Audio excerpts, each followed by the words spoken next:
so excited. Oh, you're so sweet. Yes, I'm Jananie. I already like you. I already like you. I already enjoy you. I already like you. Oh, to be young, good for you. Yeah, good. What you said is good. You are so prepared. I'm obsessed with you. You're really awesome. I really enjoyed talking to you. I'm all for like supporting other dope, you know, brown women doing dope things, and so it makes me so happy to see that you're doing all this stuff, and I'm cheering you on. You're so lovely and awesome. Thanks for taking the time to talk to me. Hey everyone, it's Jananie and welcome back to my channel. This story ain't over. So a few months ago, I got the craziest email from someone at YouTube who was like, hey, Lilly Singh has a new book coming out called Be a Triangle. Did you want to interview her by any chance? And I was like, hell yes, because Lilly Singh is honestly an icon and everything I aspire to be. She is a South Asian woman who is just killing it on the internet and everywhere else, and she is just breaking boundaries, and I love everything about her brand, about who she is, about what she's doing. And so when they said I could interview her, I was like, hell yes, please put me on the phone with her, and that is exactly what we did. So for today's video, I'm going to be interviewing Lilly Singh and showing you some of her answers to my questions as I quiz her and ask her about how I can get my life together into shape and be a triangle like the way she describes in her book. Yeah, this is my second book, Be a Triangle. It's very different from my first book. I feel like one thing I've always lacked in life, no matter how many things I've achieved and how much cool stuff I've been able to do, is I've always felt I've lacked a solid foundation. And what I mean by that, because I know that can sound really like, what does that even mean? Is like just like a place to come home to at the end of a day. I felt like because my career is so roller coaster, on days when things would be going great, I'd be in great spirits and I would have like a certain moral compass and a certain outlook on life. And on days when things weren't going so great, it's not just that I would have a bad day, it's that literally my entire belief system would kind of change. And I didn't like teetering to that degree so much, and so I thought I want to build a place, a set of values, like a belief system that I can go back to no matter where I am, career-wise or in life otherwise. And so when I googled strong foundation, the triangle came up because triangles are structurally the strongest shape. It makes sense. It's not just an Illuminati name. It makes sense, I promise. And so that's why I called it Be a Triangle, and the entire book is about me creating this place in my mind that we can come home to that builds foundation for life. This is a fantastic book, by the way, guys. It is out now. You can grab it in this little hardcover copy. It's a very small, short little self-help book. And it is also available in audiobook where you can listen to Lilly herself narrate these words. So the point of this video is to get my life together. So for those of you who don't know, I'm currently 24, turning 25 this October. I am in a weird quarter life crisis in my life. I would say a lot of things have changed over the past few years. I got out of school, there was a pandemic for a few years there, I started dating someone new, and I went through a few jobs, and I'm now at a new job that is different from the industry that I was previously in. I was previously in publishing and now I am in product marketing, and a lot of things have just generally changed, and I feel like my outlook on life has also changed, and a lot of the things that were in Be a Triangle really resonated with me personally. And so I was like, you know what, why don't we take the concepts in this book, apply them to my life, and see where we can end up. So I'm going to take you through 4 days of my life, my daily life, as I go through my routines, work, all the other things. And I'm also going to show you how I've changed my life in recent days and months based off of the things that I've learned in Lilly's book. I hope you guys enjoyed this video. It is very different from something I usually do, but I think it's still related to books because I'm talking about her book. So let's get into it. A relationship with ourselves. Nothing is forever, and you will change multiple times over the course of your life. And what you want in life will change as well. Your desires, relationships, priorities, and beliefs are constantly changing depending on what is happening elsewhere in your life. Page 31. Well, you know, honestly, my relationship with myself has changed a lot, and I think it's an ever-changing thing. Just like every other relationship, it grows and it goes through all types of experience. I think now my greatest change, and the advice I'd also give to you, is the relationship with yourself has to be one of love.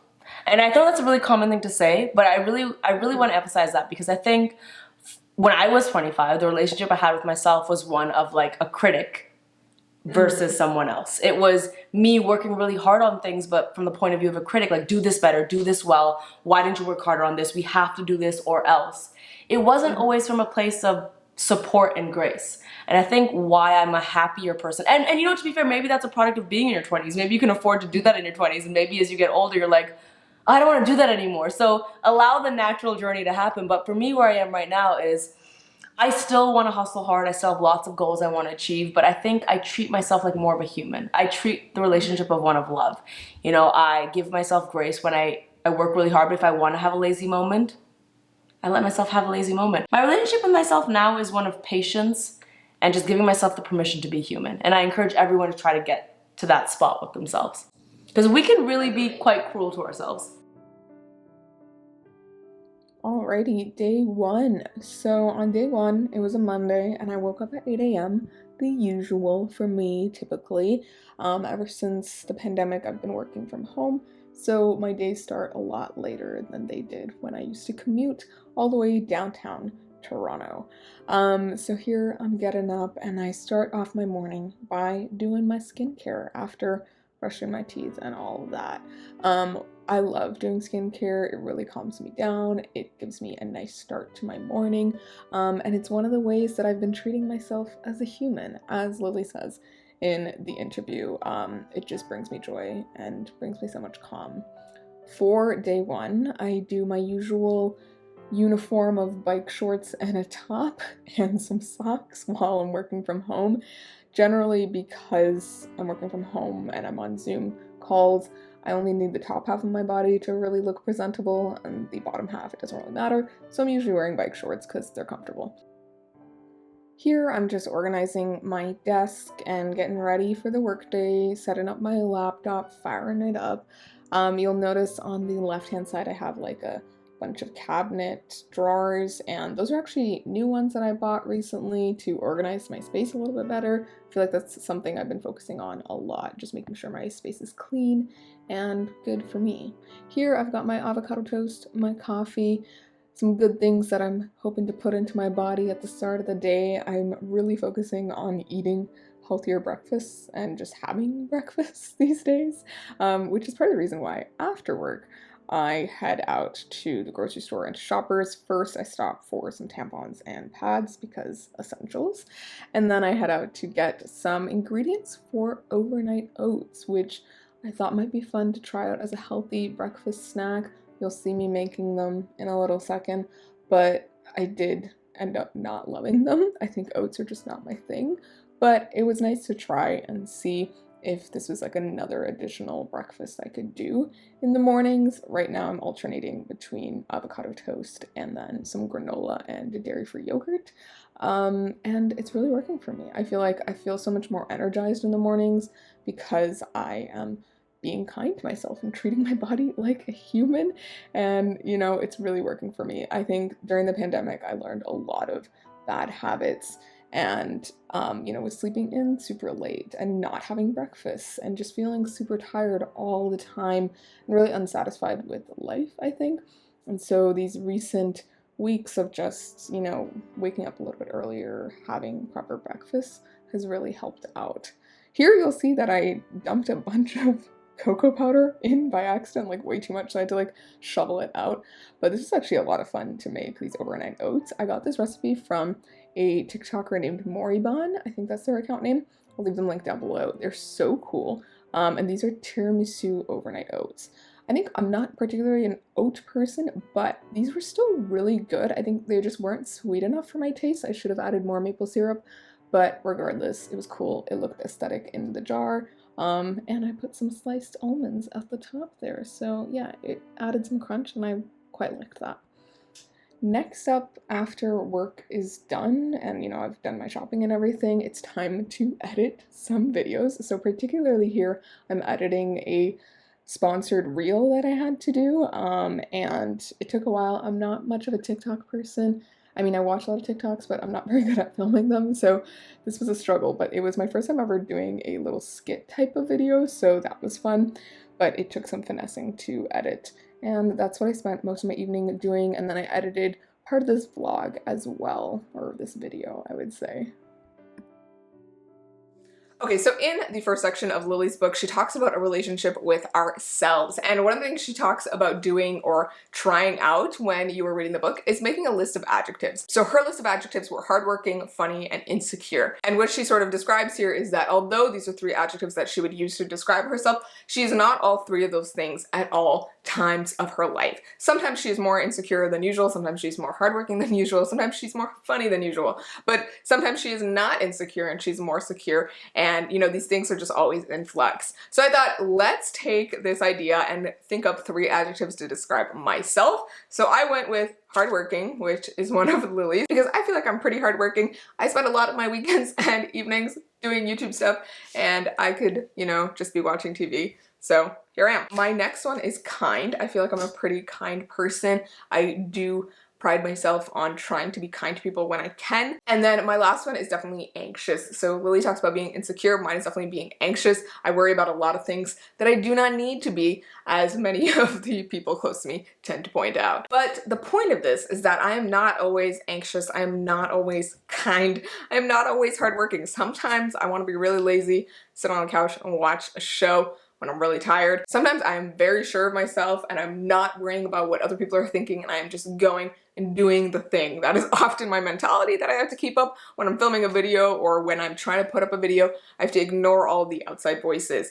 And I think what I love about Lily's book and what she talks about is that, you know, you are an ever-changing person, and that is okay, and coming to terms with that is a really good thing. So I was always the person who thought that I was not the type of person who would work out. I didn't really care about what I was putting in my body, you know, the food I was having. And I honestly was more focused on getting things done, hustling harder, than really taking care of my body and my mental health and feeling good about myself on a daily basis. I think one thing that I really changed in my life was, you know, leaving a toxic job and going to a new one, and then also making a conscious effort to worry more about my health. I feel like I'm getting older, my metabolism isn't as great anymore, so I think these are things that I'm just thinking about more, and I feel like my view of myself has definitely changed, just like Lily says in the book. So one thing I've been doing is eating more healthy, having better breakfast.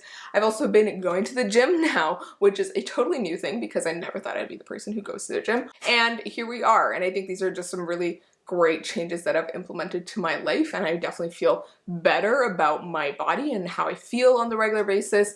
And I think one of the things that spurred this change was definitely the pandemic. I was working from home, hunching over my desk for like 12 hours a day because I would be like working 9 to 5, and then I'd be working on YouTube stuff afterwards. And at the end of the day, I would just feel so tired and like stressed and just so tense and tight in my body. And a few months ago, I got a standing desk, and so I use that a lot. And just all these changes have definitely helped me out, and my view of myself and my relationship with myself has definitely changed. A relationship with the universe. So many of us feel like we are victims, and you know what? Maybe we are, but we need to be real about what we're facing. It's foolish to think that we're entitled to a life that doesn't suck. Nothing is owed to us. When life sucks, you are not being robbed of something that was promised to you, but rather experiencing something that doesn't meet your expectations. Page 57. Yeah, so I think the relationship with the universe, and I write about this in the book, is something most people ignore. Like, most people don't really account for the relationship with the universe. I think it's really important because I think when you have a healthy relationship with the universe, you stop having thoughts like, the world is against me. Everything is so unfair. When you actually understand what your relationship is with the universe, you understand that actually that's not true. Everything's a trade, everything's an exchange. The universe has given you so much. The universe has given you way more than you have probably given it, realistically. And so I think when you have that mindset, it helps you move through life with a little bit more like empathy and lack of entitlement. My relationship with the universe is, I would like to believe, a thriving one. I always say that I believe I'm a white witch. I think I have a very strong relationship with the universe. Usually when I say something, think something, it usually comes before me. So I feel like I have a really strong connection. I think the biggest exchange in my life is that some of the, and I mean, another way to say this is to learn from your mistakes or to learn from heartache. But I think the reason I started making YouTube videos in 2010 was because I was in a very dark place. You know, I was really unhappy, and in that moment I remember thinking like, the world sucks, life is so unfair, why do I?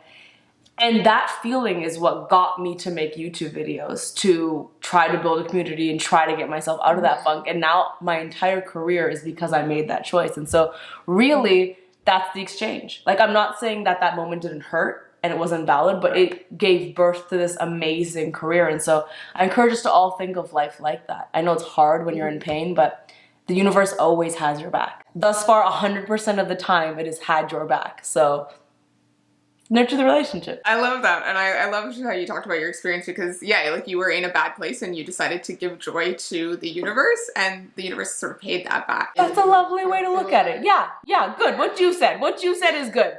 That's good. What you said, yes. Alrighty, day 2. So on day 2, on Tuesday, I woke up at 7 a.m. And the reason for this was that I was hoping to wake up earlier throughout the week so that I could write in the morning. So I could have a whole writing session for an hour before work. This didn't work out for the other days in the week, but it did work out for Tuesday, so we rolled with it. We yawned our way through the morning and we got up. I think on the subject of writing and sort of Lily's comments about, sometimes we feel like the universe owes us something. I think writing was something that really brought me joy when I was younger, and I had always assumed that I'd be able to sort of make it with writing. I'd be able to get published when I was pretty young, and I'd be able to do all these things I dreamed about for so long. Now, part of me wants to rail at the universe for throwing me the curveballs that it has. A lot of my decisions in my late teens and early 20s had to do with the curveballs that were thrown to me by the universe, and those things and those decisions that I had to make, took away from time writing. I, really hardly pursued YouTube at the beginning because it was a source of income for me. It felt like a part-time job, and I still treat it like that to this day, and I consider it a job that brings me money, and, sometimes I prioritize it over writing because I know it's something that is supporting me financially and my family, whereas writing is something that does not. But these are all things that, I'm not entitled to. I'm not entitled to having a cushy, happy life where, everything is taken care of for me. Sometimes things are hard and you have to deal with that. And I think the universe has been quite kind to me. It has given me this wonderful platform. It has, brought me this wonderful audience that watches my videos and supports me. And I think that is an amazing thing. So although I haven't had the time to pursue writing the way that I would have liked, I've still gotten some amazing things out of life. So at the end of this day, I end up going to a workout and hanging out with my sister in the evening, and it's a pretty successful day. Understanding distraction. I believe we should unsubscribe from the idea that gratitude is a feeling, and instead understand it as a place, somewhere we can and should reside. We should live in gratitude and understand that anything that takes us away from it is merely distracting us.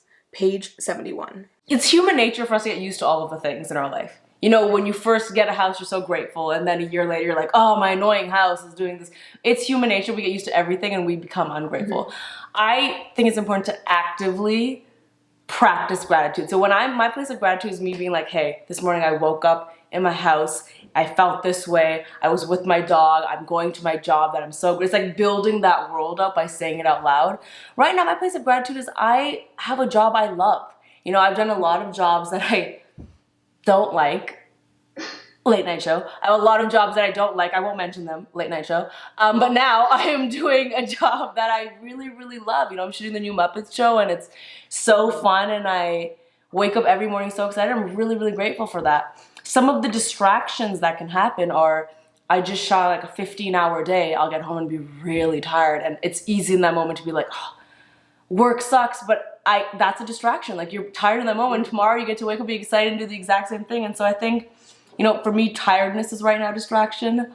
Another distraction for me is social media. I think right now, especially, there's so much stuff happening in the world that's important to know about. It's important to be vocal. But I also think social media has convinced us that we need to be tapped into every cause, every story, everywhere, all the time. And I just don't think our brains are designed for that. Alrighty, day 3. So this one is another 8 a.m. wake up. I was pretty tired from my workout the previous night, so that's why I woke up later and didn't end up writing in the mornings. But it was still a productive day. This was definitely a get shit done type of day. It was a Wednesday. I only had a workout in the evening, so it was a pretty free evening as well. So after work, I spent some time making new graphics for the new month of the Reading Color Book Club. So if you don't know, I have a whole book club dedicated to reading books by BIPOC authors each month. And at the beginning of the next month, we discuss during a live show where I have a co-host who shares the same background as the author join me to discuss the book. So for August, we're going to be reading Pachinko by Min-jin Lee, and we're going to be joined by Monica Kim. So excited for this month and for this discussion and just to read Pachinko because I know so many people love this book and it's also got an adaptation. So yeah, overall grateful for this one.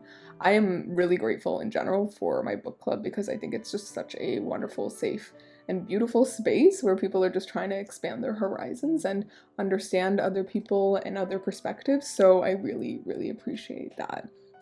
But yeah, overall, this was just a, get stuff done type of day. I spent some time doing this.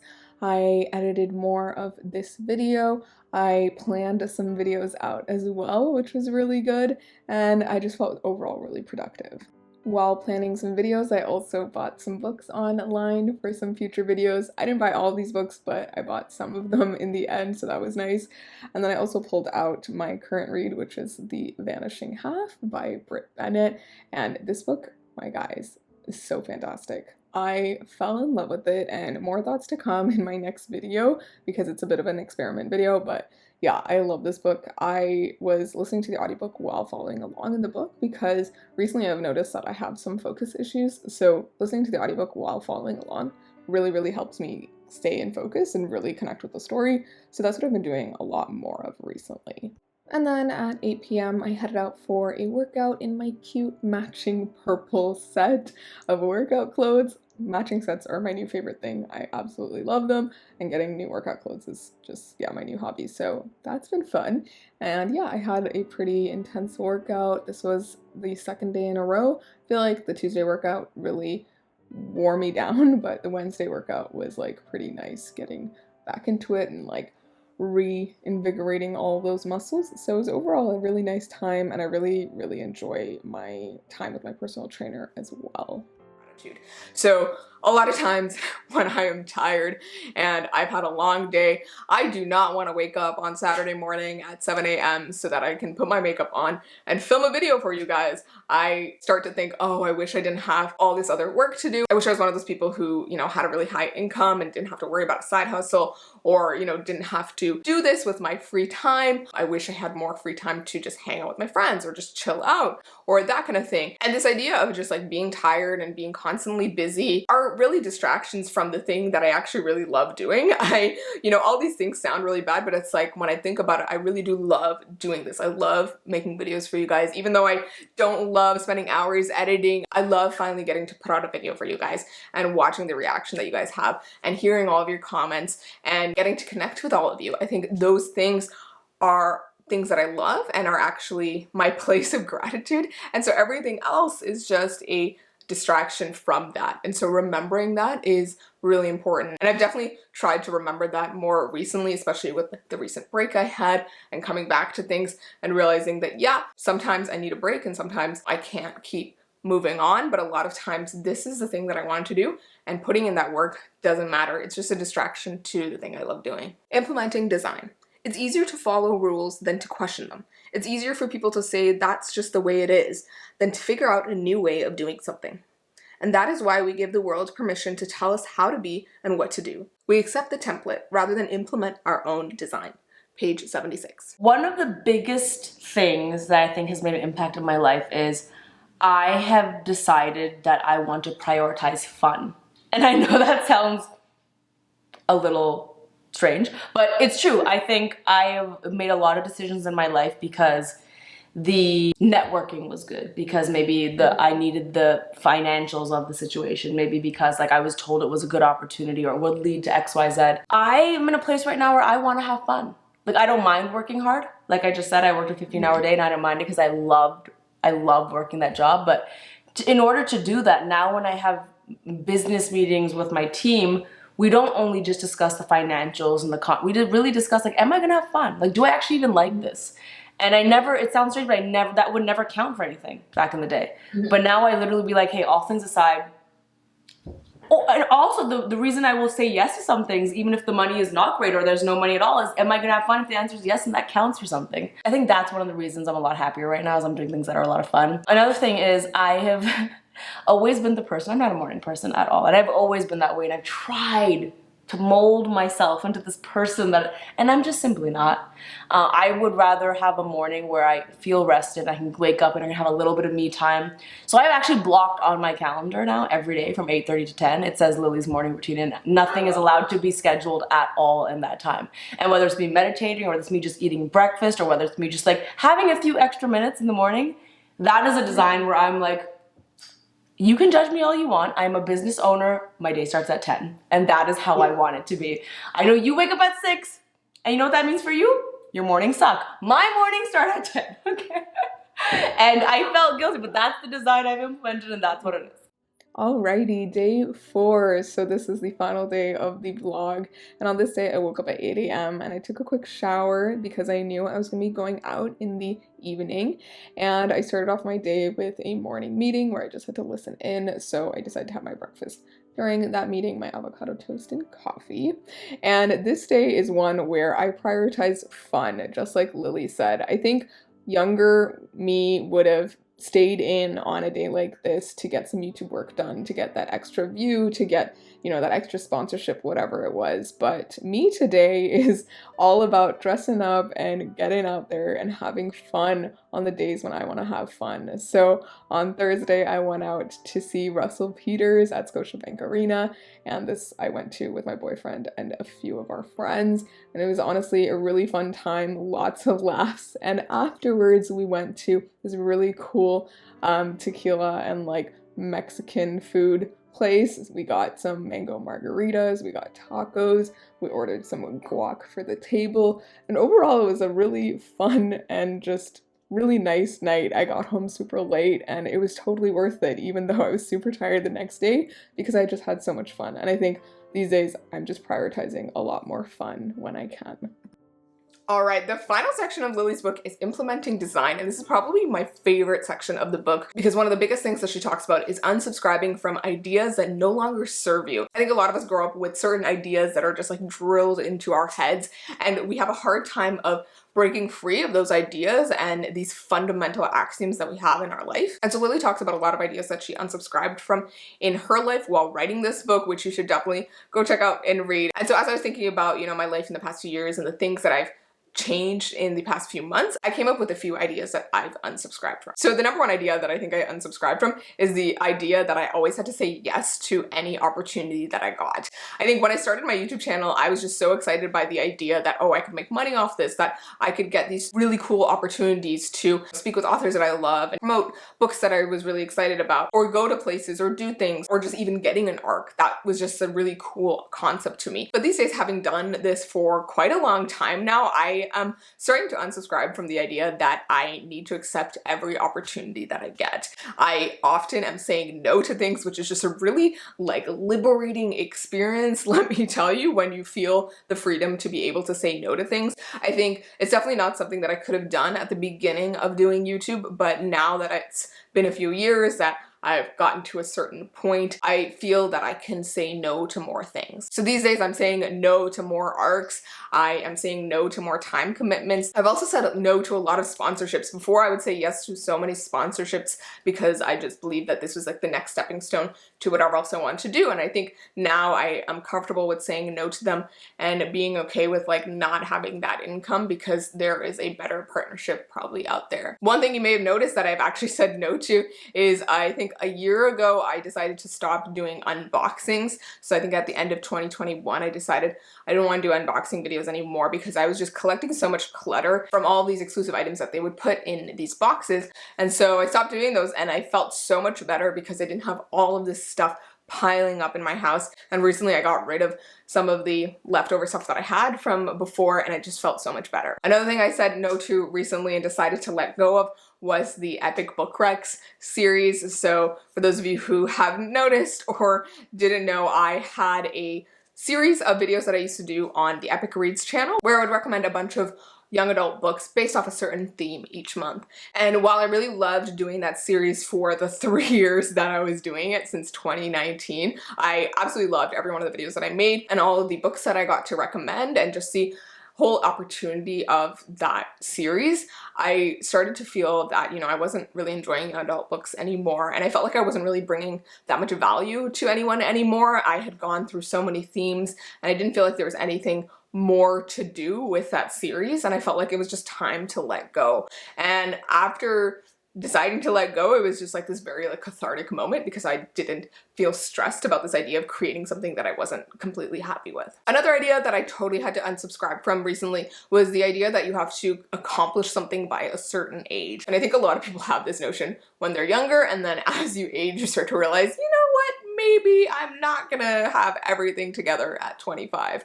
Maybe I'm gonna just have half of it together by 25. And I think that is something that I've come to terms with now, and is an idea that I am much more comfortable with. I think as you age, you start to find different priorities that come up, things that are more important to you than the things that were important to you when you were younger. I find these days I don't mind if I don't hit like a certain goal, as long as I am enjoying things, I am spending time with loved ones, I am having a happy, fulfilled life. I don't feel that like if I haven't hit a certain milestone or achievement, it's not the end of the world. There's still a lot of time to accomplish the things that I want to do, and I feel like this is the time to be experiencing things and not just feeling bad for the achievements that I haven't done. I think Lily's book is just so fantastic. It's definitely a growth from her previous book, How to Be a Boss, which was a lot about hustling harder, and I think this is her having evolved to her like, you know, peak Pokemon form, and she is just imparting her wisdom. I think there was just something so personal about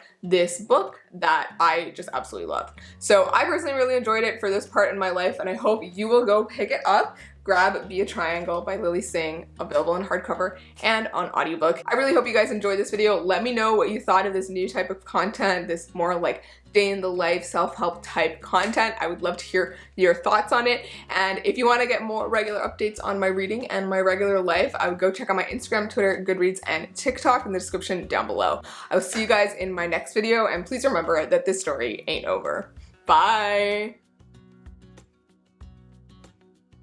My closing thoughts are that you're really awesome. I really enjoyed talking to you. And anyone that's coming here from my side, please subscribe, follow. I'm all for like supporting other dope, you know, brown women doing dope things. And so it makes me so happy to see that you're doing all this stuff, and I'm cheering you on. You're so lovely and awesome. Thanks for taking the time to talk to me. Yeah, thank you. This has been amazing, and thank you for helping me get my life into shape. So in your opinion, you know, what's the difference between How to Be a Boss and someone who's gonna pick up Be a Triangle? I think I was definitely in different places of my life, and this doesn't mean that I agree with one and don't agree with the other. I still believe in both books wholeheartedly. I believe if you are starting off a career, you're in hustle mode, you want to network, I do think How to Be a Boss is a great read. In fact, someone came up to me yesterday and was like, I just started my YouTube journey, I read How to Be a Boss. I'm like, great, love it.